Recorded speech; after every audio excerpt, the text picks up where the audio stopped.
Los 3 últimos años se ha desempeñado como Data Science en empresas de tecnología, en las industrias de FinTech y ha trabajado como profesor de cátedra en la Facultad de Economía de la universidad. Buenas tardes, Juan David. Te doy paso. Mil gracias Alejandra por esa presentación. Muy contento de venir acá a la Idea Lab y poderles dar esta charla que yo creo que a todos nos va a ser muy interesante. Vamos a aprender un montón. Ahí me escuchan bien, ¿cierto? Sí, yo te oigo bien. No sé Perfecto. los más. Entonces voy a ir compartiendo mi pantalla. Eh, Perfecto. Listo. Ahí todos pueden ver mi pantalla. Sí. Sí, listo. Perfecto. No sé, Alejandra, si tenías pensada alguna dinámica especial con respecto a las preguntas al final o las vamos recibiendo. No sé cómo quieres hacerlo. Pues si quieres hacer alguna pausa en la mitad de la presentación para que no se acumulen todas las preguntas y luego al final, entonces tú nos avisas cuándo y ahí empezamos a manejar. Dale, perfecto. Listo. Sí, igual las preguntas que vayan teniendo las pueden ir anotando en el chat de Zoom para que no se les vayan olvidando, porque bueno, si uno deja pasar la pregunta para el final, después se le olvida. Entonces pueden irlas escribiendo en el chat de Zoom y después las vamos revisando. Pero listo, comencemos entonces. No, es que se me lo dicen. Creo que hay algunos que todavía tienen el micrófono prendido. Entonces, si nos ayudan a apagarlo, porfa, listo. Entonces, comencemos. Como Alejandra les mencionaba, la charla de hoy va a ser sobre ciencia de datos y cómo podemos aplicar la ciencia de datos al comportamiento y modelado del consumidor como tal, que es al final lo que más nos interesa cuando estamos formando una empresa, cuando estamos optimizando los procesos de una empresa, cuando estamos evaluando el mercado. Eso es lo que más nos interesa. Y hoy les voy a mostrar cómo podemos aprovechar los datos para lograr esos objetivos. Entonces, un poquito sobre mí, ya la presentación que hizo Alejandra fue bastante general. Yo soy egresado de la universidad, yo estudié economía en el Rosario. También fui profesor de cátedra después de que me gradué en la Facultad de Economía. Di cursos sobre métodos computacionales, también di cursos sobre Machine Learning. Y encontré mi pasión por los datos gracias a la universidad y eso lo valoro muchísimo. Actualmente, como Alejandra mencionaba, estoy haciendo un máster en la Universidad de Duke, que está localizada en Carolina del Norte, en Estados Unidos, y también soy científico de datos para una empresa colombiana de tecnología que se llama Platzi. Para los que no la conocen, Platzi es una empresa de educación, de EdTech, de educación tecnológica. Nos especializamos en ofrecer cursos de formación, sobre todo en tecnología, diseño, marketing, en español y de alta calidad. Entonces, comencemos ya con la charla y el primer tema que quiero abordar es ¿qué es esto de la ciencia de datos? Y a lo largo de la presentación ustedes van a ver que con cada subsección vamos a ver una frase célebre de alguna persona importante en este mundo de la ciencia de datos que puede que siga activa, puede que no, pero que en su momento acotó un concepto o una frase sumamente importante para definir lo que es hoy en día esta disciplina. Y esta primera frase me parece que define perfectamente por qué estamos aquí, por qué este tema de la ciencia de datos es tan relevante. Y básicamente lo que nos dice esta frase es que obtener información de Internet es como si estuviéramos tomando agua de un hidrante. Entonces, para los que no están familiarizados, el hidrante es de donde los bomberos sacan agua cuando necesitan apagar incendios o cuando necesitan sacar agua a mucha presión. Y cuando uno abre un hidrante, la presión con la que sale el agua es impresionante. Que tanto así que los bomberos tienen que controlar la manguera entre más de una persona para que no se les descontrole. Entonces, este símil que hace Michel Capor es muy importante porque lo que quiere decir es que en Internet los datos a los cuales tenemos acceso son muy grandes. Y más allá de ser muy grandes, vienen en una frecuencia que muy pocas empresas hoy en día saben aprovechar. Y vamos a ver más adelante por qué eso es importante. Para los que tengan curiosidad, Michel Capor es uno de los pioneros en el tema de software, sobre todo de software para la creación de hojas de cálculo. Entonces, yo creo que la mayoría de nosotros estamos familiarizados con Excel como herramienta de hoja de cálculo, pero Hace mucho tiempo, por allá por los años 80, una de las hojas de cálculo más populares se llamaba Lotus 123 y este señor fue uno de los creadores de ese software. Entonces es sumamente famoso por ese aporte que hizo. Ahora continuemos. Listo.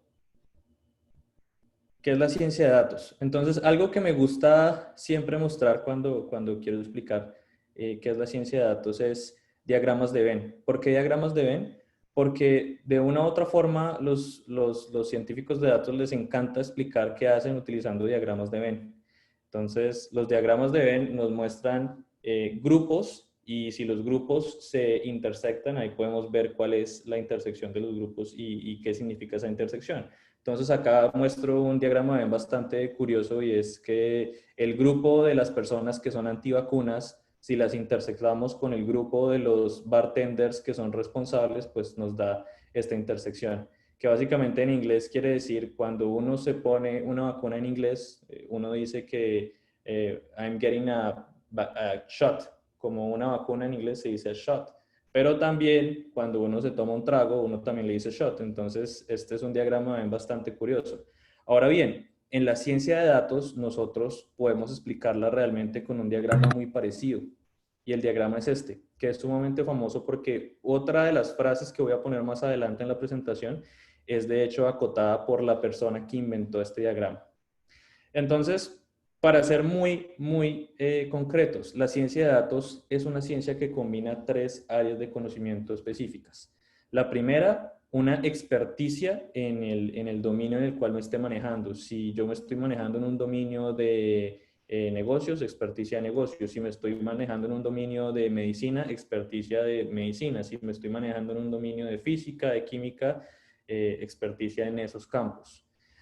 Ahora viene el área de ciencias de la computación y luego viene el área de matemáticas. Se dice que los científicos de datos son la mezcla perfecta entre estas tres áreas. Tener conocimiento del campo en el cual estoy aplicando el análisis de datos, tener habilidades de ciencias de computación, saber programar, saber correr modelos, saber de hardware de computadores y también tener conocimiento matemático matemáticas, estadística, etcétera. Entonces, cuando vemos que en el centro de este diagrama de Venn se encuentra Data Science, podemos entender un poco mejor de qué se trata esta ciencia y esta disciplina.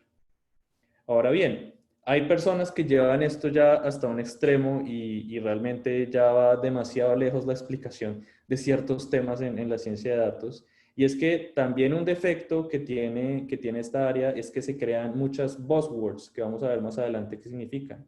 Un buzzword es una palabra que nadie entiende, que muchas personas usan y que realmente es muy difícil de aterrizar, es muy difícil de palpar lo que es, porque ya se usa tanto que pierde realmente su significado real.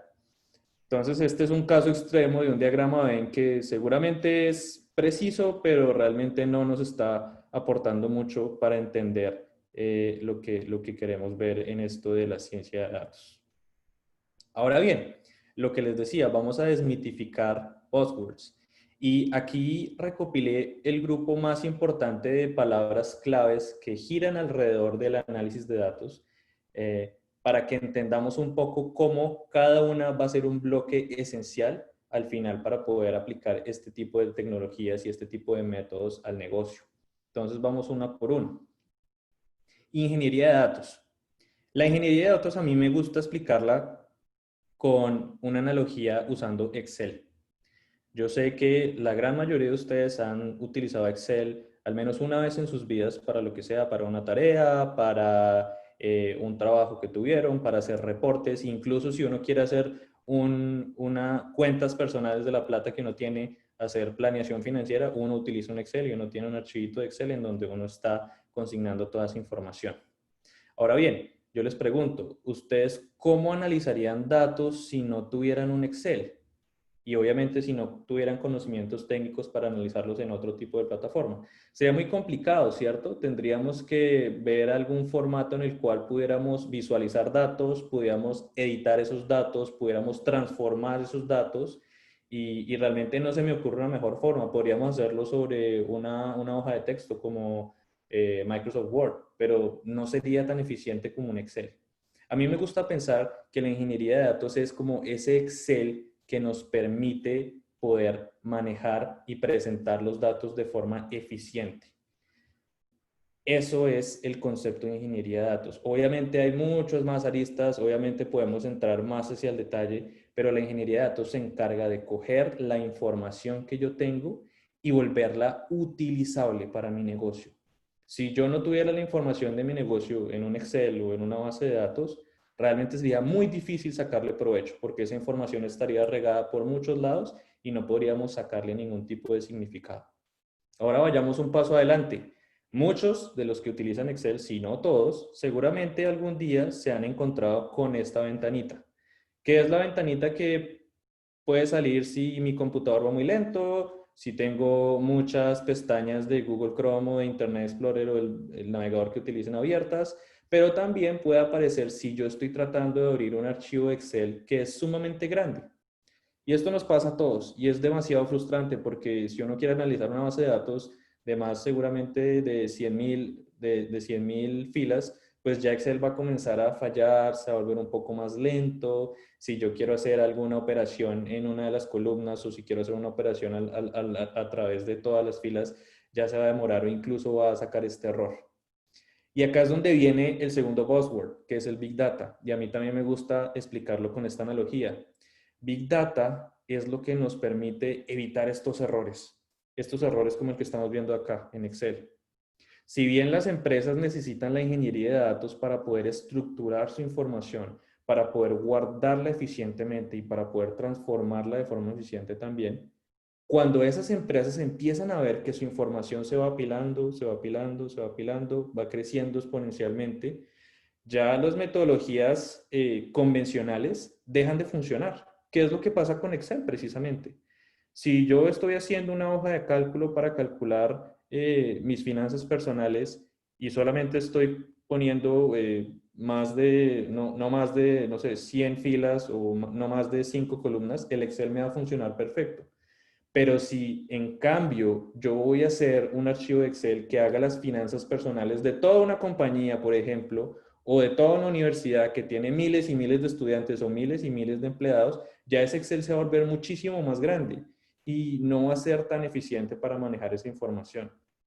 Big Data se trata de eso, cuando tenemos datos que crecen de manera exponencial. Y hoy en día que los datos crezcan de manera exponencial es muy común, sobre todo con el Internet, sobre todo con los nuevos productos que salen basados en software, en donde recoger un dato más me implica realmente un costo muy bajo y hasta a veces ni siquiera tengo un costo adicional por recoger un dato más. Entonces, este tema del Big Data se asegura que nosotros podamos analizar esos datos, estructurar esos datos, pero a escala, cuando ya mis bases de datos son realmente gigantescas, que ya el Excel, como les digo en esta analogía, no lo puede manejar. Continuemos. ¿Qué es Analytics? Bueno, ustedes dirán, listo, si yo tengo muy claro el tema de ingeniería de datos, tengo muy claro el tema de Big Data y ya tengo mis bases de datos gigantescas bien optimizadas, ya las puedo consultar, ya las puedo analizar y todo corre bien, ¿cuál sería el siguiente paso? Pues bueno, el siguiente paso es analizarlas. Y esta parte de Analytics es la pieza fundamental de sacarle el valor y sacarle el provecho a la información que nosotros tengamos en nuestras compañías.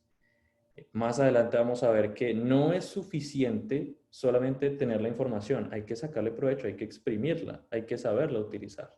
Y este es el paso siguiente, analizarla. Esos métodos para poder analizar, para correr experimentos, para correr modelos, para poder responder preguntas que me interesen a mí y a mi negocio a través de la información que estoy recolectando. Luego, ¿qué sigue? La inferencia causal. Y esto me parece un título un poco elegante para algo que es muy cotidiano. Yo creo que todos los días, todos nosotros tomamos decisiones basadas en inferencia causal.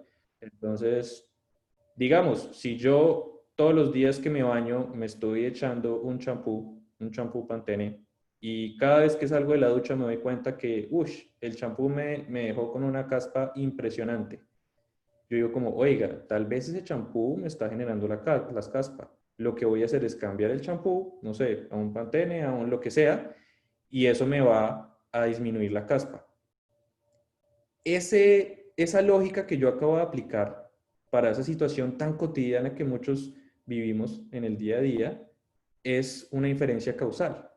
Yo estoy diciendo, si yo me quito el champú que me está generando la caspa, ya después no voy a tener caspa. Entonces yo le estoy diciendo que el champú es el causante de la caspa.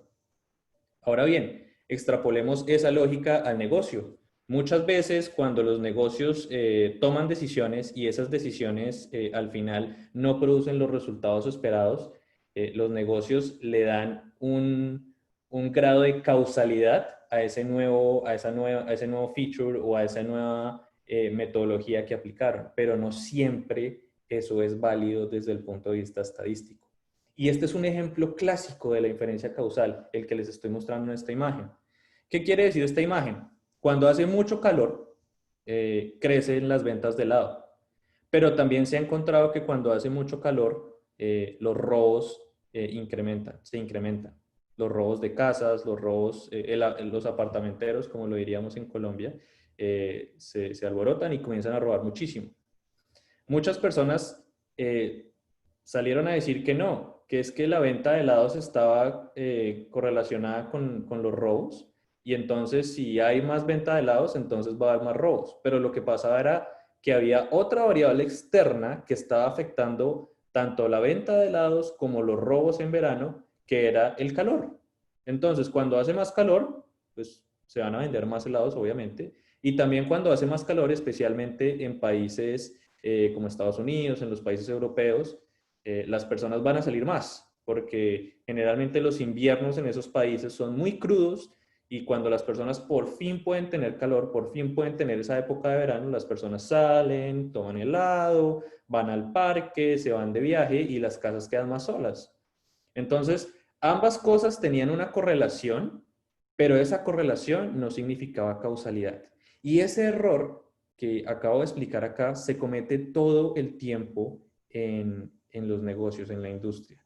Y es a veces demasiado costoso uno reemplazar correlación por causalidad sin tener el rigor estadístico. Lo vamos a ver más adelante.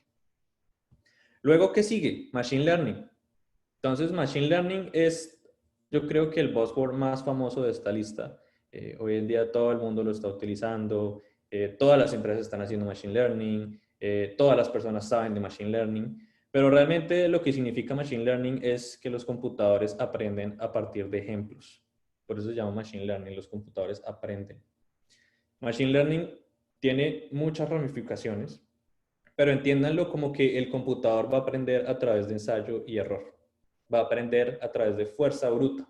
En la mayoría de los casos, obviamente hay métodos que son mucho más elegantes, mucho más avanzados, pero la idea general de Machine Learning es que el computador va a aprender a hacer algo con ejemplos que yo le voy a ir alimentando. Entonces, si yo quiero que un computador aprenda en este caso, aprenda a coger el cilindro y meterlo en la caja, el computador lo que va a hacer al principio es aleatoriamente tratar de meterlo en el cuadrado, en el triángulo, en la estrella, y el computador va a aprender que las únicas veces en donde el cilindro realmente entraba en la caja era en el círculo. Y el computador va a generalizar esa regla para todos los cilindros que vengan después. Entonces, si yo después le doy al computador otro cilindro, él va a decir como, bueno, yo me entrené y aprendí que el cilindro siempre entraba por el hueco circular. Si yo le paso, en cambio, un triángulo, el computador va a decir, bueno, el triángulo nunca me entró en el hueco circular, lo voy a meter en el hueco triangular y así sucesivamente. Esa lógica es la que se aplica en este tipo de ejercicio computacional. ¿Cómo se hace? Se le dan ejemplos al computador de lo que uno quiere que aprenda y existen modelos y algoritmos que me ayudan a hacer ese tipo de entrenamiento, por decirlo así. Y esto tiene muchas aplicaciones en el negocio. Por último, el procesamiento del lenguaje natural. El procesamiento del lenguaje natural es simplemente usar los datos que vienen de forma textual. Entonces, nosotros estamos muy acostumbrados a analizar números. Lo que yo les mencionaba al principio de los Exceles. Cuando yo tengo un Excel, yo generalmente las funciones que yo hago en el Excel como promedio, como conteo, como varianza, cualquier función que se les ocurra, yo solamente la puedo hacer con números, con precios, con cantidades, con número de ventas, con número de clientes. Pero ¿qué pasa si yo quiero analizar una celda que solo contiene texto? Es difícil, ¿no? Y la mayoría de veces cuando yo tengo una celda en Excel que solo contiene texto, yo realmente no la utilizo para analizar, solo la utilizo para darle nombre a las filas o para cualquier otro tipo de cosa, salvo para analizar. Lo que me permite el procesamiento del lenguaje natural es realmente tomar ese texto que yo tengo en mis bases de datos y aprovecharlo, hacer análisis. Imagínense ustedes hacer un análisis estadístico con texto o imagínense ustedes hacer un promedio utilizando texto. Suena raro, pero es posible. Y uno de los temas que realmente ahorita está en auge es este que les muestro en la foto de acá, que se llama Word Embeddings.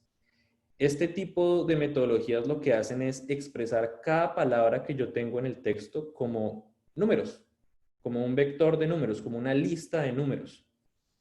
Y realmente al final lo que me permite hacer este método es que el computador entienda el contexto de las palabras. Entonces, este es un ejemplo muy famoso, el de la izquierda.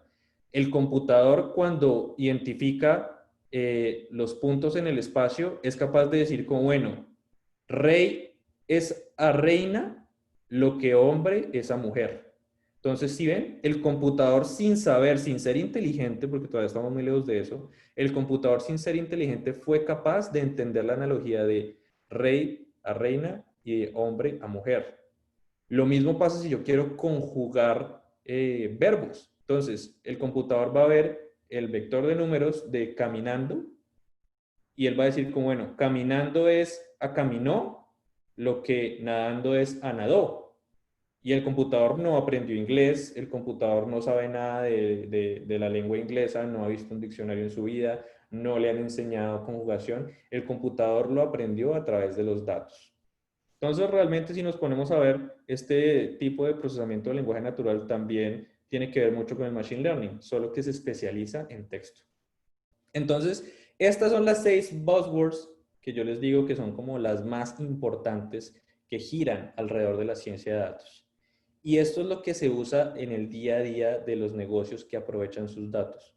¿Por qué todas se utilizan? Porque hoy en día los negocios fabrican información de todo tipo, no solo numérica, también textual.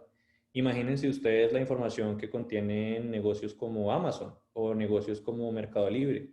Mercado Libre, aparte de la información de cuántos tenis compraron, cuántos computadores compraron, también tiene las reseñas que hacen la gente en cada uno de los productos. Cuando la gente compra un producto y escribe una reseña diciendo como, no, este producto es muy malo, o no, la calidad de este producto no me gustó, o, el vendedor fue muy cumplido y me llegó, todo eso es texto. Entonces, como tenemos más variedad de información, han aparecido una mayor variedad de métodos para analizarla. Y eso es lo que estamos viendo acá en las buzzwords. Ahora bien, ¿qué puede hacer la ciencia de datos por mi negocio? Ya que vimos esas definiciones básicas. Y acá pongo una frase de un profesor estadounidense muy famoso, que bueno, ya murió, pero él realmente hizo muchos avances en el tema de muestreo y trabajó para la Agencia Estadística de Estados Unidos, hagan de cuenta como el DANE de Estados Unidos, y aportó mucho en temas de muestreo, sobre todo para los censos, para las encuestas que se tenían que hacer en su momento. Y él acuñó una frase también sumamente famosa en el área y es, si usted no tiene datos, usted es otra persona con una opinión. Y aquí es donde entra una filosofía y una cultura que yo pienso que cada empresa debe adoptar en estos tiempos modernos. Si una empresa no toma decisiones basadas en datos, la empresa está tomando decisiones basadas en corazonadas. Y si bien hay algunas empresas que triunfan por esas corazonadas o por esas intuiciones de negocio, hay otras empresas que también fallan. Y muchas veces darse ese riesgo de fallar es muy caro, sobre todo cuando uno puede aprovechar la data para evitar equivocarse de esa forma. Entonces, hoy en día, en vez de uno basarse en experiencia, en intuición, en es que me suena que va por ahí, uno debe basarse en análisis estadístico, en hacer experimentación. Realmente tener bases rigurosas para poder tomar las decisiones de forma informada. Entonces, bueno, ¿qué puede hacer la data para mi negocio? Aquí les voy a venir a explicar cómo vamos a venir a aprovechar esos datos que les expliqué al principio, que vienen de la ingeniería de datos, del Big Data y de todas estas metodologías. Les voy a enseñar cuál es el ciclo de vida de un proyecto de datos o cuál es el ciclo de vida que debería llevar una empresa para poderle sacar provecho a la información que tiene. Y ese ciclo de vida se divide en cuatro, son cuatro etapas que las presento aquí: analítica descriptiva, analítica de diagnóstico, analítica predictiva y analítica prescriptiva. Cada una va subiendo un escalón tanto en dificultad como en valor. El hecho de que analítica descriptiva esté en el punto más bajo de dificultad y de valor no significa que sea la menos importante, de hecho es la base de todo lo demás. Y vamos a ver que todas tienen que estar muy, muy unidas para poder al final funcionar bien. Vamos a verlas uno por uno. ¿Cuál es la analítica descriptiva? La analítica descriptiva, como les mencionaba, es la base de todos los análisis que vayamos a hacer. Es la base de todos los proyectos basados en información que vayamos a hacer. Y la filosofía de este tipo de analítica es bastante simple. Aquí nos interesa ver qué fue lo que pasó. Estamos mirando retrospectivamente. ¿Qué fue lo que pasó? Si yo quiero lanzar un nuevo producto, quiero analizar qué pasó antes cuando yo lancé productos similares. ¿O qué pasó antes cuando yo lancé productos que no eran similares? Quiero ver qué hacían los consumidores antes para yo poder tomar una decisión sobre qué debo hacer siguiente. Luego, ¿qué herramientas vamos a utilizar para esta etapa de analítica descriptiva? Vamos a utilizar visualización de datos. El simple hecho de tomar una base de datos y hacer un pie chart o hacer una gráfica de barras o hacer cualquier otra gráfica básica que se les ocurra, me va a traer información de qué pasó antes. Yo quiero conocer mi contexto y lo puedo conocer a través del análisis de la información. También yo puedo hacer análisis de correlaciones. Muy simple. Quiero saber qué tan correlacionada está una variable con otra variable. Decir, si yo subo el número de meseros en mi restaurante, ¿qué pasa con el número de ventas que yo voy a tener? ¿Está correlacionado o no está correlacionado? Ese tipo de análisis, si bien es muy básico, me va a servir para darme una guía hacia dónde tengo que ir. Y por último, test estadísticos, que esto también es vital y muchas empresas y muchas industrias se lo pasan un poco por encima. Y es cuando una empresa, yo lo he visto mucho, saca un porcentaje de personas que hicieron una compra para un producto. Entonces, digamos que una empresa está tratando de testear si es mejor vender unos zapatos color rojo o si es mejor vender unos zapatos color azul. Y ellos dicen, listo, voy a sacar el porcentaje de personas que compraron los zapatos rojos y el porcentaje de personas que compraron los zapatos azules. Y encuentran que los de los zapatos rojos fueron un 53% y el de los zapatos azules fueron un 52%. Al final la decisión puede ser como, uy, no, pues le fue mejor a los zapatos rojos, ¿cierto? Porque tuvo un 1% más de ventas. Pero al final, si uno se pone a ver los datos y si uno se pone a ver esa comparación, se da cuenta que esa diferencia no es estadísticamente significativa y yo estoy tomando una decisión errónea simplemente porque yo no tuve cuidado con los supuestos estadísticos. Entonces es sumamente importante que en esta etapa de analítica descriptiva seamos rigurosos con todos esos conceptos estadísticos para poder tomar decisiones que valgan la pena. Pasemos al siguiente, la analítica de diagnóstico. Esta analítica de diagnóstico se encarga de responder por qué pasó. Entonces, si yo ya vi que los consumidores empezaron a comprar más zapatos rojos que zapatos azules, yo quiero entender por qué está pasando esto. ¿Será porque los zapatos rojos tienen un tacón más alto? ¿O será porque los zapatos azules tienen un material distinto en el interior que es un poco más suave? ¿O será porque los zapatos azules tienen un material distinto, son en cuero y los otros son en otro material? Todo ese tipo de preguntas queremos responderla. Queremos entender por qué los consumidores se volcaron hacia una opción y no a otra. Y acá es donde viene el tema de correlación, no es causalidad. lo que yo les mencionaba de los meseros. O en este caso yo puedo sacar una correlación.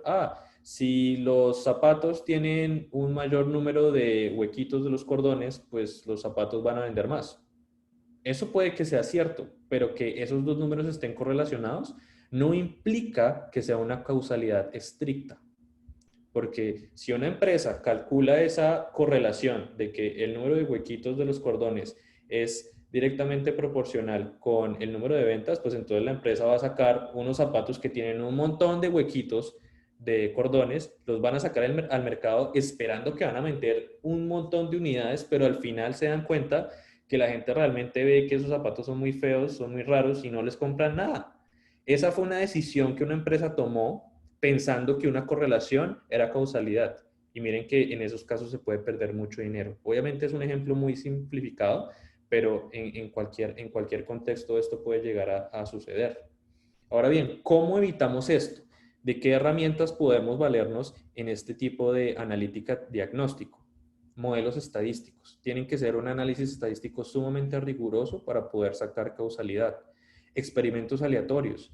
Yo quiero evitar a toda costa esas variables externas que me están generando confusión en los impactos de cada variable. Lo que yo les mencionaba del sol, los helados y los ladrones. La variable externa que me estaba generando esa confusión en el efecto del helado sobre los ladrones era el sol. Entonces puede que en mis análisis de los zapatos o en mis análisis del número de meseros haya una variable externa que yo no estoy teniendo en cuenta que me está haciendo confundir ese efecto de ambas piezas de información. Entonces es sumamente importante. Podemos utilizar experimentos para poder responder ese tipo de preguntas de causalidad, podemos utilizar modelados estadísticos o podemos utilizar estudios observacionales.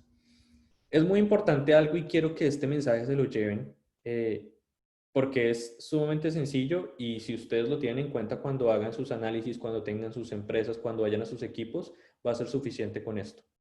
Si ustedes o sus equipos o sus jefes o cualquiera en su empresa necesita encontrar una relación causal, necesitan saber si esto provoca esto, por favor no lo hagan con correlaciones. Siempre tienen que llevar a cabo estudios estadísticos que sean rigurosos.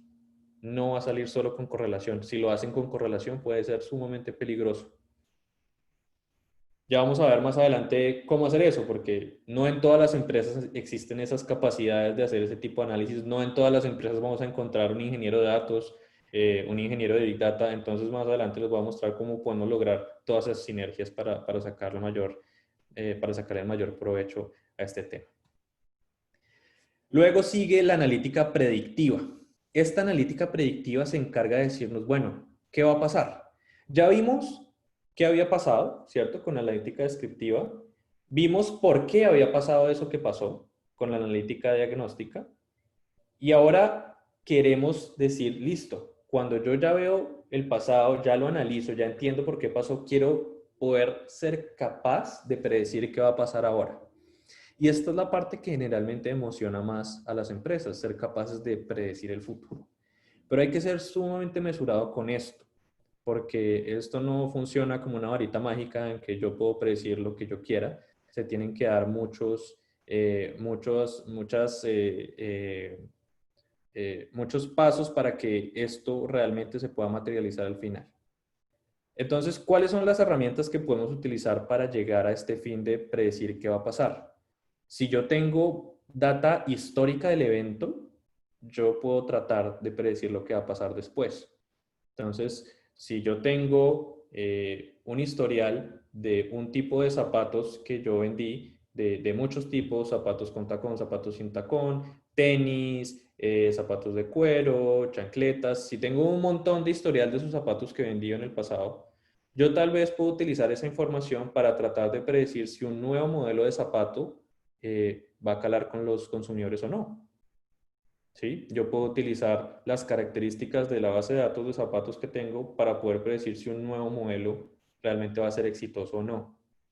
Eso es un cambio de paradigma muy grande, porque antes si nosotros queríamos sacar un modelo nuevo de un producto, una iteración de producto, era basado en lo que creíamos mejor para el producto o era basado en conversaciones de tipo cualitativo que teníamos con los consumidores. No pensábamos en sacar una relación entre la historia con lo que va a pasar. En este caso sí lo estamos haciendo y estamos aprovechándolo para poder sacar esas predicciones. Aquí es donde entra el área de Machine Learning que yo les explicaba que es, le estamos enseñando al computador que tome decisiones, le estamos enseñando al computador que clasifique cosas, le estamos enseñando al computador que haga predicciones numéricas. En este caso entra ese tema. También existen modelos estadísticos que me van a ayudar a responder este tipo de preguntas. Un paso después ya entra la última fase, que es la de analítica prescriptiva. Y este tipo de analítica se encarga de responder qué acciones puedo tomar para afectar esos escenarios. Entonces, yo ya sé qué pasó, yo ya respondí por qué pasó, yo ya tengo una estimación o un pensamiento de qué va a pasar en el futuro. Listo, si yo ya sé qué es lo que va a pasar, ¿qué puedo hacer para evitarlo? Porque muchas veces lo que nosotros queremos predecir que va a pasar no siempre es positivo para la empresa. Y en el caso de estudio que les traje, que vamos a analizar una predicción de cancelaciones de un servicio, eh, esa acción de cancelar por parte de un cliente es algo que no beneficia a mi compañía. Y si bien soy capaz de predecirlo utilizando data histórica, quiero saber cómo lo puedo evitar. Porque lo que a mí como empresa me sirve es evitar que mi cliente se vaya, es evitar que mi cliente me deje de comprar.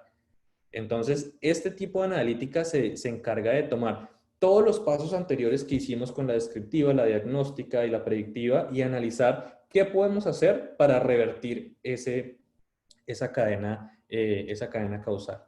¿Sí? Entonces, acá es la confluencia de los tres pasos anteriores. Tengo que coger toda esa información, todos esos análisis, todos esos reportes que hice y sentarme a decir como listo.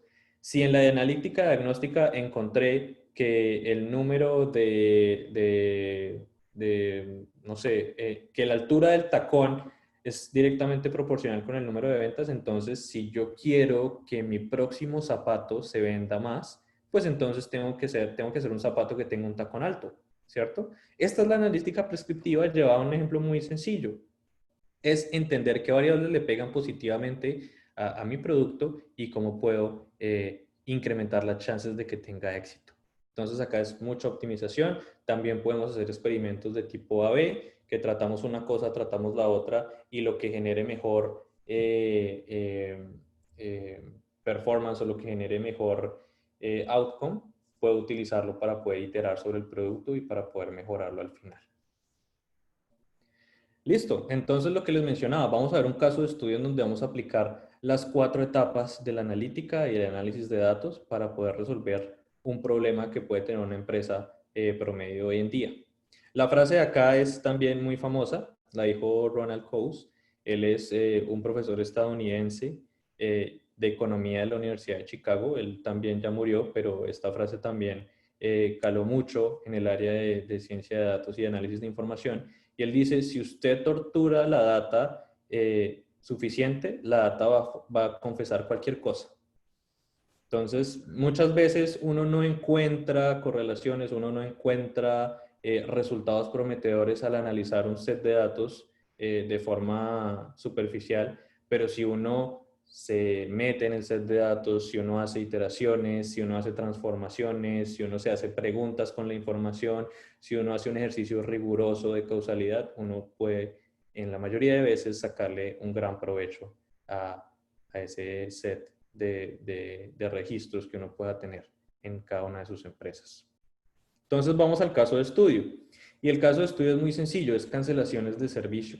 Imagínense que ustedes tienen una empresa que le ofrece un servicio a las personas y este servicio se ofrece de manera mensual, es una suscripción mensual. Entonces, ¿qué empresas actualmente en la industria ofrecen suscripciones mensuales? Entonces podemos pensar de Spotify, que ofrece la suscripción de música, podemos pensar en Netflix, que ofrece la suscripción pues, al servicio de películas y series. Podemos pensar en Amazon Prime, que ofrece la suscripción de envíos gratuitos. Podemos pensar en Rappi Prime para los que están en Bogotá, que ofrece los envíos también gratuitos. Entonces hay un montón de suscripciones que podemos pensar aquí. Entonces digamos que ustedes tienen una empresa que ofrece una suscripción y el modelo de negocio de su empresa está basado en esa suscripción. Ahora, ¿qué pasa si los clientes o mis clientes están comenzando a cancelar esa suscripción de forma masiva. ¿Qué puedo hacer? ¿Cómo puedo aprovechar los datos que tengo de todos mis usuarios para poder atacar este problema con este framework que les acabo de mencionar de los 4 tipos de analíticas?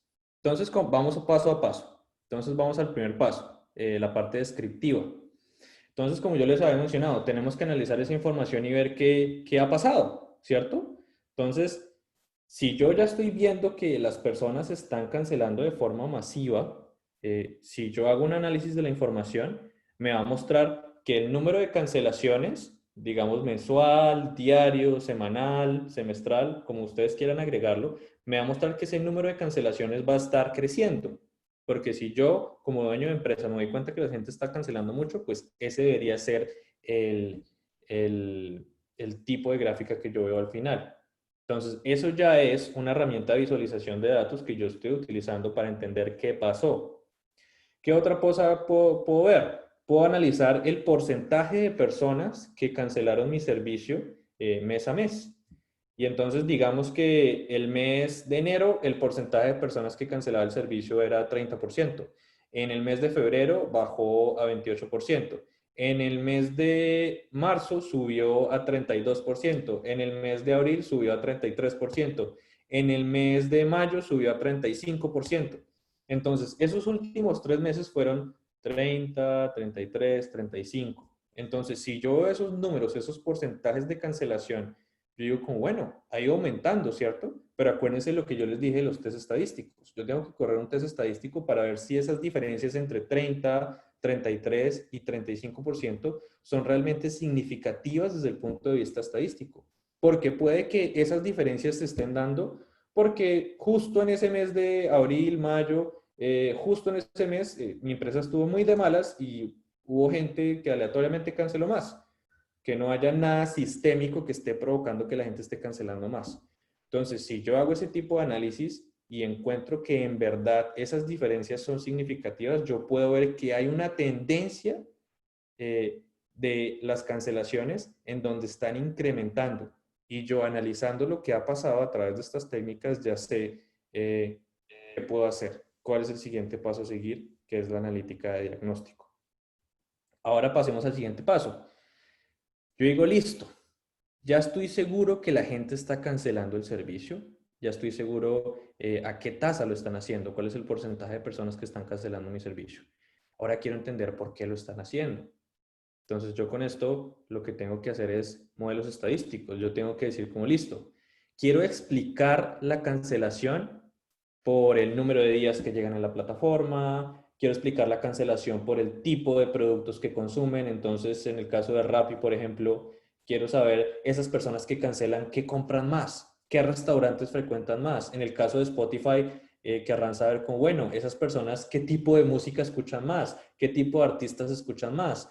En el caso de Netflix quiero saber cómo, bueno, esas personas cada cuánto ven series, esas personas qué tipo de series ven, esas personas incluso qué tipo de actores o qué tipo de actrices les gusta ver más. Hasta ese nivel de detalle, hasta ese nivel de variabilidad podemos llegar. Y con todas esas variables, con todas esas piezas de información que acabamos de analizar, podemos crear modelos que me permitan entender si el número de días en la plataforma afecta negativa o positivamente el churn, si el número de cosas que compra o la categoría de cosas que compra con mi suscripción afecta negativa o positivamente la cancelación o el churn, como le dirían en ciertas industrias. Entonces, aquí en esta fase, yo a través de modelos estadísticos estoy resolviendo la pregunta de, bueno, ¿por qué pasó? Entonces, digamos que en nuestro análisis, yo hice un modelo con el número de compras que hace la persona en un restaurante llamado La Cabañita, digamos. Y siempre que esas personas hacen una compra en el restaurante La Cabañita, yo me doy cuenta que su probabilidad de cancelar el servicio incrementa de forma dramática, obviamente con muchas otras variables, pero especialmente cuando compran en ese restaurante, veo que incrementan de forma dramática. Entonces, listo, yo ya estoy entendiendo por qué está pasando. Cuando yo ya tengo esta parte lista, me voy a la parte de analítica predictiva y digo, bueno, en esta parte de analítica predictiva quiero ser capaz de poder predecir quién me va a cancelar. Entonces, una regla muy sencilla, que pues obviamente es por el ejemplo, en la vida real sería muy difícil encontrar un modelo así, pero una regla muy sencilla es como, listo, cada vez que una persona haga una compra en ese restaurante que, que está haciendo que las personas cancelen, yo voy a decir como esa persona va a cancelar. Y entonces, si yo aplico uno de esos modelos o uno de esos algoritmos en la semana que viene, todas las personas que compren en el restaurante, todas esas personas yo las voy a marcar como en peligro de cancelación. Y qué maravilla, porque si yo puedo anticipar que esas personas van a cancelar mi producto, yo les puedo mandar un bono, yo les puedo decir como, oye, he notado que eres un usuario bastante importante para nosotros, acá te mandamos un bono de 20,000 pesos para que puedas hacer tu próxima compra. Estoy tratando de evitar el evento que estoy prediciendo, ¿cierto? ¿Qué pasa? Si yo quiero evitar ese evento, pues no siempre va a funcionar mandar un cupón, no siempre va a funcionar mandarles un correo, mandarles una notificación. Hay cierto tipo de cosas que funcionan. Entonces ahí es donde me voy a la analítica prescriptiva. ¿Qué puedo hacer para evitar que esa persona que acabo de predecir que va a cancelar, realmente cancele?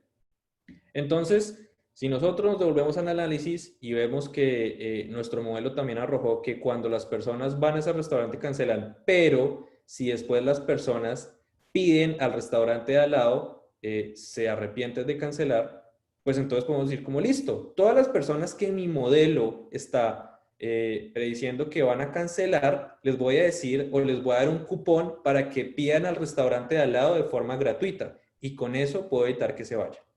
Entonces, este es un ejemplo o un caso de estudio muy corto, muy sencillo, pero acá nos estamos dando cuenta de cómo operan cada una de las analíticas para este caso específico del servicio de suscripción, de la cancelación, y cómo podemos actuar en cada una de ellas. ¿Listo? Bueno, ahora viene la parte interesante. ¿Cómo hago para sacar provecho de los datos? ¿Cómo hago que todo esto pase en mi empresa? ¿Cuáles son los pasos que yo debo seguir? Eh, no sé si hay preguntas en el chat porque no puedo verlas, no puedo ver el chat acá, pero si quieren Hay podemos ver dos las preguntas, preguntas. Ok, perfecto. Juan. Miremoslas. ¿Cuáles son? Entonces, Entonces, la espérame, primera dice, ¿qué diferencias la que podría haber entre Big Data, Business Intelligence y Data Science? Perfecto. Entonces, esa es una pregunta muy común. Mi respuesta sería, como les mencionaba al principio de esas buzzwords, el Big Data realmente se encarga es de las bases de datos que son gigantescas. Muchas veces la gente dice, yo hago Big Data, o a mí me gusta hacer Big Data, o mi trabajo es Big Data, y eso realmente no es preciso, porque Big Data no es algo que tú hagas, Big Data es algo inerte. Big Data son los datos, literalmente. Un archivo de Excel que tiene 1 millón de filas, eso podría catalogarse como Big Data porque no lo puedes abrir en Excel, ¿sí? Big Data es algo inerte. Ahora bien, Business Intelligence y Data Science son lo que hacen que el Big Data cobre valor. Solo tener Big Data a ti no te va a dar la clave para poder mejorar el negocio. Tú tienes que agregarle en análisis. Ahora bien, la diferencia entre Business Intelligence y Data Science es que el Business Intelligence se queda en la parte analítica.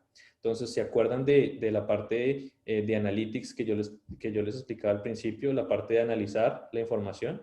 Bueno, es que tú cojas esa información que te da el Big Data, esas grandes cantidades de datos, y tú saques conclusiones a través de exploración de datos, a través de analítica descriptiva. Pero cuando tú ya te metes con Data Science, tú ya das un escalón hacia adelante y tú dices como listo, ahora no solo voy a describir los datos, voy a empezar a hacer diagnósticos con los datos, voy a empezar a hacer predicciones con los datos y voy a empezar a hacer prescripciones con los datos. Entonces, tú puedes entender Big Data, Business Intelligence y Data Science como pasos de una escalera, en donde yo voy aumentando el nivel de dificultad, pero también voy aumentando el valor agregado para la compañía. Entonces, creo que ahí puedo responder tu pregunta. Otra pregunta es, herramientas como Power BI o Tableau, ¿qué beneficios traen para el modelado de datos? Excelente pregunta. Entonces, esas herramientas que tú mencionas son herramientas de visualización de datos. Y si bien adquirirlas para mi negocio va a ser sumamente provechoso, esas herramientas no te van a hacer las 4 etapas de la analítica. Simplemente van a ser como una herramienta para que tú puedas hacer mejor esos procesos. Entonces, como son herramientas de visualización de datos, lo que me van a hacer es, me van a recargar, me van a potenciar lo que yo puedo hacer en la parte de analítica descriptiva, porque como yo les mencionaba, la parte de analítica descriptiva lo que hace es sacar análisis de los datos, describir qué pasó en el pasado a través de visualizaciones de datos. Y como estas herramientas te ayudan a visualizar los datos de forma más eficiente, te dan muchas más visualizaciones de datos, son herramientas muy poderosas para hacer reportes, para hacer dashboard, pues te van a ayudar a completar de una mejor forma esta etapa de analítica descriptiva. Ahora bien, ¿cuáles son los...? Ok, otra pregunta. ¿Cuáles son los programas que más ayudan en cada etapa? Organización de base de datos, análisis de predicción. He escuchado software como Python, R, ¿qué recomiendas? Claro que sí. Entonces, realmente esto es un tema como de recursos. Entonces, si ustedes me preguntan a mí personalmente, yo siempre recomendaría software que sea open source, o software libre. ¿Por qué? Porque es gratuito y realmente las capacidades del software libre hoy en día son muy buenas. Ahora bien, si las empresas tienen recursos para adquirir software de licencia, como el ejemplo de Power BI o Tableau, pues esos software también son muy poderosos, también son muy buenos y generalmente lo que van a traer como valor agregado es la facilidad de uso. Entonces, si yo quiero que en mi empresa comencemos a utilizar análisis de datos, pero mi empresa no tiene como un talento humano que sea muy desarrollado en temas técnicos de análisis de información, muy seguramente yo necesito una herramienta que facilite este gap entre analizar datos y saber analizar datos, y esas herramientas como Tableau, como Power BI, nos ayudan un montón a cerrar esa brecha. Entonces, esa es una decisión que tiene que tomar la empresa dependiendo de la madurez de sus habilidades analíticas. Listo, y creo que esas son las preguntas. La última es si el correo se puede compartir. Claro que sí, al final lo podemos ver. Entonces voy a seguir. Listo. Entonces, ¿cómo sacar provecho de los datos? Entonces, esta frase a mí me encanta. Me encanta porque aquí encontramos un statement muy claro de que no se debe hacer cuando uno quiere implementar análisis de datos o data science en una empresa. Entonces, esta frase es de Drew Conway y esta es la persona que de hecho se inventó el diagrama de Venn para explicar la ciencia de datos. Él fue el que se inventó el diagrama de Venn y desde ahí se volvió extremadamente famoso. Él es un data scientist americano, fundó una empresa de análisis de datos, pero realmente es famoso por el diagrama de Venn que les mostré al principio. Y él dice, tener un montón de datos no te da licencia o no te permite necesariamente tener mucho que decir sobre ellos. Y es lo que yo les decía, yo puedo tener resuelto el tema de dónde guardo los datos, que es la ingeniería de datos, yo puedo tener resuelto el tema de cómo los analizo a escala, que es el Big Data, pero si yo realmente no sé analizarlos de una forma correcta, pues ahí se van a quedar, pues muy bonitos y todos están guardados bien, los puedo acceder muy rápido, puedo transformarlos muy rápido con Big Data, pero realmente no les estoy sacando el jugo. Y esta frase lo dice todo. Para que uno pueda sacar la información, para que uno pueda sacarle a la información el provecho necesario, hay que tener en cuenta todos los puntos del ciclo de vida que les acabo de mencionar. Entonces, bueno, ¿cómo sacamos provecho? ¿Qué debe cumplirse en nuestras empresas, en nuestros emprendimientos para aprovechar los datos? Yo lo resumo en 5 puntos muy puntuales. Entonces, cultura de datos. Mi empresa tiene que estar acostumbrada a tomar decisiones basadas en datos. Y esto es muy fácil decirlo, pero en la práctica es dificilísimo convencer a todas las áreas de una empresa en que realmente interioricen esto. Imagínense ustedes decirle a una persona que tiene un montón de experiencia o a una persona que tiene un montón de experticia en un campo, decirle como, no, no, usted por favor ya no tome decisiones basadas en su experiencia o en su intuición. Por favor, cada decisión que usted tome tiene que estar apoyada por una métrica, tiene que estar apoyada por un análisis de datos. Eso es difícil, sobre todo en empresas que son muy tradicionales. En empresas nuevas de tecnología, startups, es generalmente mucho más fácil implementar una cultura de datos en donde las métricas sean las que mandan. pero tal vez en empresas que están más consolidadas, que son más tradicionales, esto generalmente es un tema tabú que genera mucha fricción. Entonces, generar una cultura de datos en donde el dato prime sobre cualquier otra cosa es vital para que todas esas bondades que yo les he venido diciendo se cumplan. El segundo punto es la multidisciplinariedad. Simplemente tener un montón de científicos de datos no me va a resolver los problemas de negocio. Y eso es por la última partecita de la frase, problemas de negocio. Un científico de datos puede ser brillante en temas de modelado, en temas de programación. Un científico de datos puede ser brillante haciendo modelos matemáticos, pero si el científico de datos no conoce el negocio que está analizando, el valor que le va a traer va a ser nulo. Entonces, generalmente para que los científicos de datos funcionen en una organización, tienen que ser o unos unicornios, como los llaman muy comúnmente. Un unicornio es un científico de datos que sea un buen científico de datos, pero que también conozca el negocio. Entonces, imagínense que ustedes tengan un negocio de carne. Entonces, ustedes tienen ganado y ustedes sacan la carne del ganado y la procesan y la empacan y eso lo venden a supermercados. Ustedes necesitarían conseguirse un científico de datos que, aparte de ser científico de datos, conozca ese negocio. Y sí, pueden existir personas, pero a veces hay industrias que son muy específicas y es dificilísimo encontrar un perfil así. Por eso les llaman unicornios, porque una empresa que consiga un unicornio para su industria es sumamente complicado. Entonces, ¿cómo se resuelve ese tema? Pues uno pone a trabajar a los científicos de datos y a los analistas de datos con las personas que saben del negocio. Y acá es donde entran los grupos multidisciplinares. Yo tengo que juntar la persona que es una dura, que tiene un montón de experiencia en el negocio, la tengo que juntar con el que analiza los datos, para que entre los dos tomen decisiones basadas en datos. Pero ¿qué valor agregado me va a traer la persona que tiene la experiencia? Pues le va a decir al científico de datos para dónde debe priorizar, qué variables tienen sentido y qué variables no.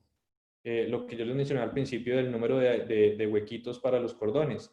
Un científico de datos puede meter eso en un modelo porque el científico de datos no conoce nada sobre zapatos, pero una persona que lleva vendiendo zapatos 20 años le puede decir como, no, no, no, eso no importa, a los consumidores no les interesa tener más huequitos, más bien enfoques en el color, más bien enfoques en el material, más bien enfoques en cualquier otra cosa. Ese tipo de experiencia es súper importante, sobre todo cuando se empareja con los equipos que analizan los datos. El siguiente paso es granularidad. Y esto simplemente quiere decir, entre más datos yo recolecte, mejor.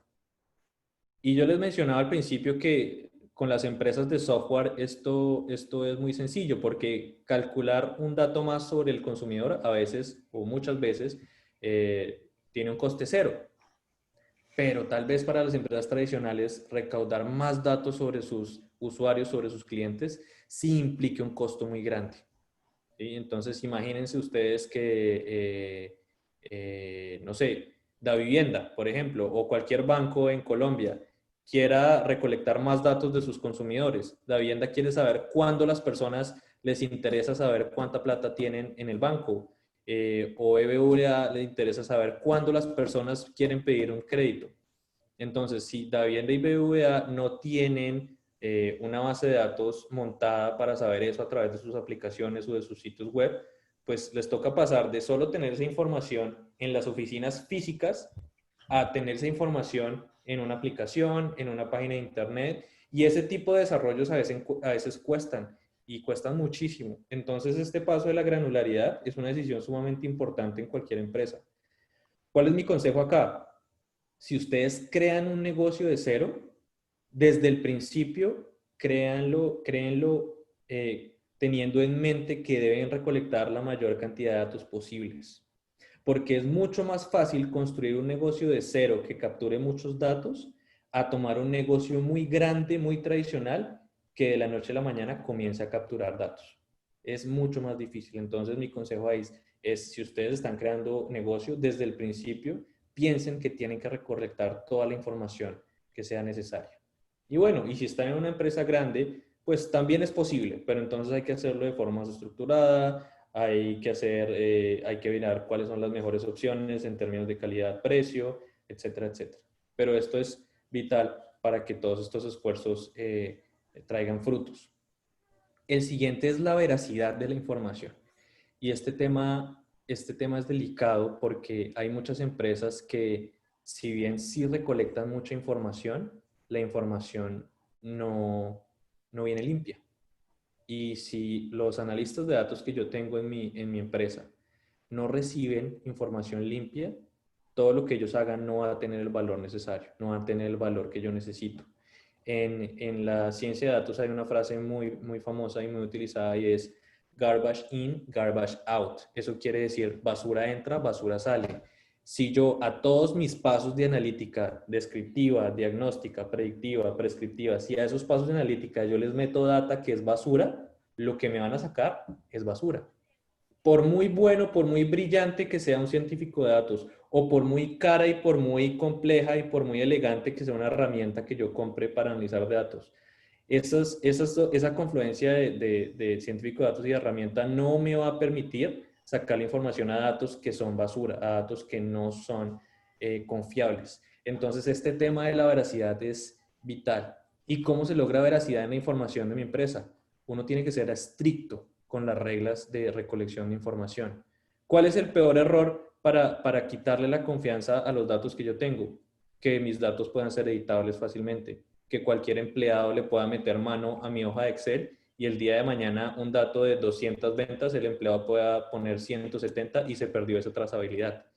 Eso es la veracidad, yo poder proteger mi información y tener plena confianza de que si un número aparece en mi base de datos es porque ese número pasó y estoy completamente seguro de eso. Cuando las empresas empiezan a tener esas dudas de ese dato que aparece ahí no me convence, es donde empiezan a tener los problemas de veracidad.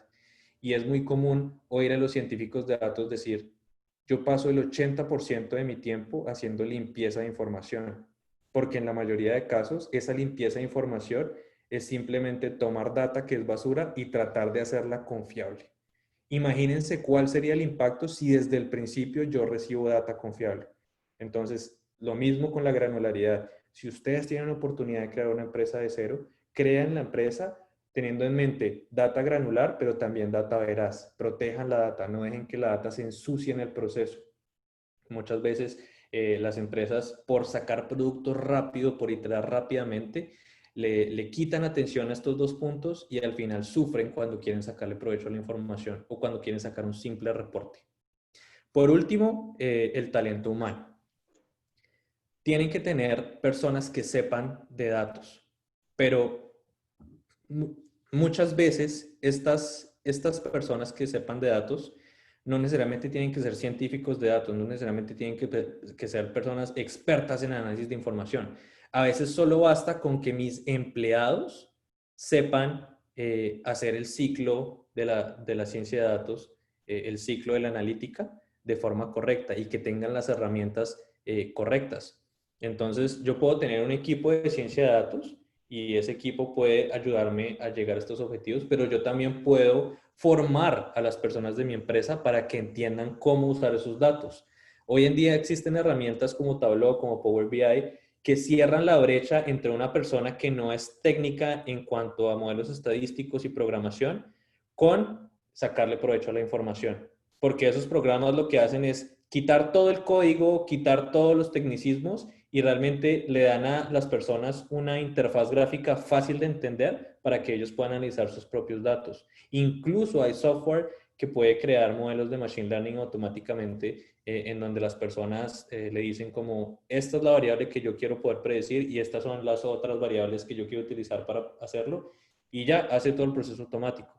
Obviamente esto no es para todas las empresas, depende de cada empresa en específico, pero tienen que sentarse a evaluar si ustedes quieren tener un equipo o si ustedes quieren realmente formar a sus empleados. En el mejor de los casos deberían pasar ambas cosas, que todos sus empleados se formen en saber qué es el análisis de datos y cómo lo puedo aprovechar, pero también tengan un equipo. Pero hay veces uno de los dos se tiene que dar primero. Pero todo al final se resume en cultura de datos. Tengo que comenzar con una cultura de datos. Si todos mis empleados conocen cómo aprovechar los datos, es que hay cultura de datos en la empresa. Y listo. La conclusión, ¿cuál sería? Otra frase que a mí también me encanta, y esta la dijo Cliff Humby, que él de hecho es uno de los cofundadores de Doom Humby, que es una empresa muy famosa de consultoría de análisis de datos. Y él dijo, los datos son el nuevo petróleo. Y esta frase fue acotada por muchas revistas, por el Harvard Business Review, por The Economist, porque es sumamente poderosa. Y es cierto, la data es el nuevo petróleo. Las empresas que tienen mucha data generalmente tienen ventajas competitivas muy grandes. Pero acuérdense, tener la data no es suficiente, hay que saberla analizar. Y para saberla analizar, bueno, ya les di las claves que pueden ir tomando para poderlo llevar a cabo. Entonces, ¿cuáles son los puntos claves de la charla de hoy? Hay que aterrizar esos buzzwords que les expliqué y articularlos con mi negocio. ¿Cómo los articulo? Hay que definir el ciclo de vida de los proyectos basados en los 4 tipos de analítica. Cada proyecto de datos que yo quiera llevar a cabo debería sortear esos 4 pasos sí o sí siempre. Hay que fomentar una cultura de datos en las empresas, que todas las personas siempre prevalezca el dato antes que la experticia, antes que la intuición, antes como yo siento, yo quiero, ese tipo de cosas. Cualquier empresa debe ser data driven. Y por último, invertir en el talento humano. No necesariamente contratar científicos de datos, sino también yo poder formar a las personas que tengo en mi empresa como analistas de datos, como científicos de datos potenciales, porque esas personas son las más importantes en el proceso, son las que tienen la experiencia, son las que tienen el expertise que yo les mencionaba al principio de multidisciplinariedad. Muchísimas gracias. Estas son mis redes de contacto y si tienen alguna pregunta adicional, estoy más que feliz de responderla.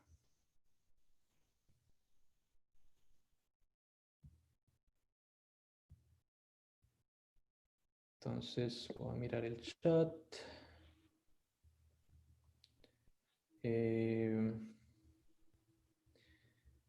Entonces, hay una pregunta adicional que dice, ¿cómo usas el tipo de analíticas descritas en el servicio al cliente? Entonces, lo mismo, formulas el problema específico que quieres resolver con el ciclo de vida analítica. Entonces, si es servicio al cliente, tú tienes que hacer la pregunta de, bueno, ¿por qué los clientes están calificando mal mi servicio al cliente? O quieres responder la pregunta de por qué mis clientes están quejándose tanto de la calidad de mi producto. Entonces, depende del tipo de pregunta.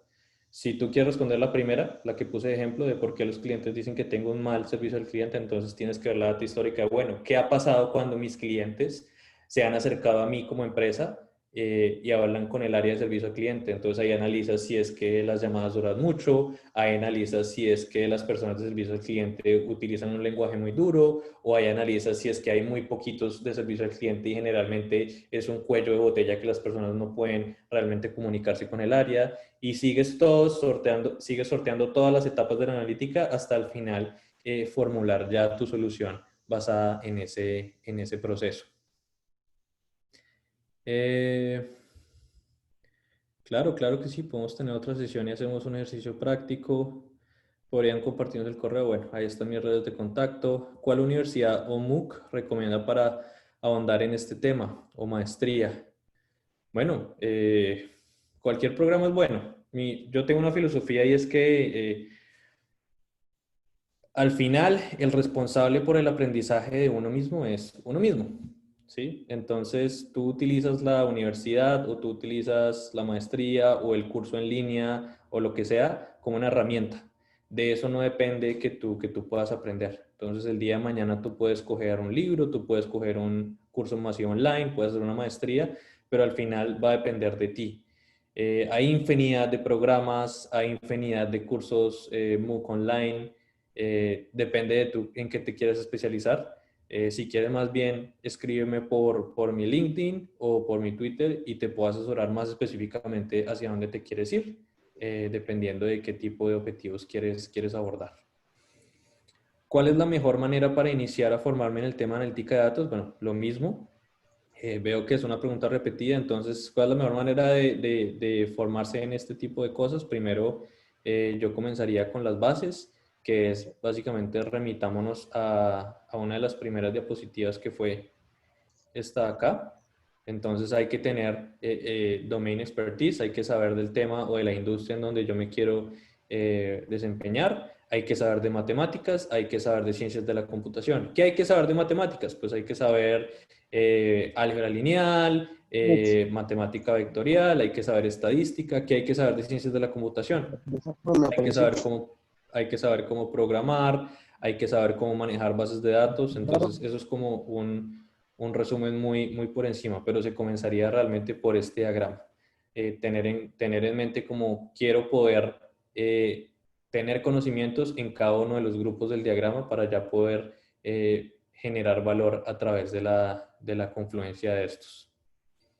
Correo electrónico, gracias, excelente. Ahí en mi perfil de LinkedIn pueden encontrar mi correo electrónico, está público. ¿Podemos tener una copia de esta presentación? Claro que sí, se las puedo mandar. ¿Cómo se forma un científico de datos? ¿Qué lo caracteriza? Bueno, acá tenemos el diagrama.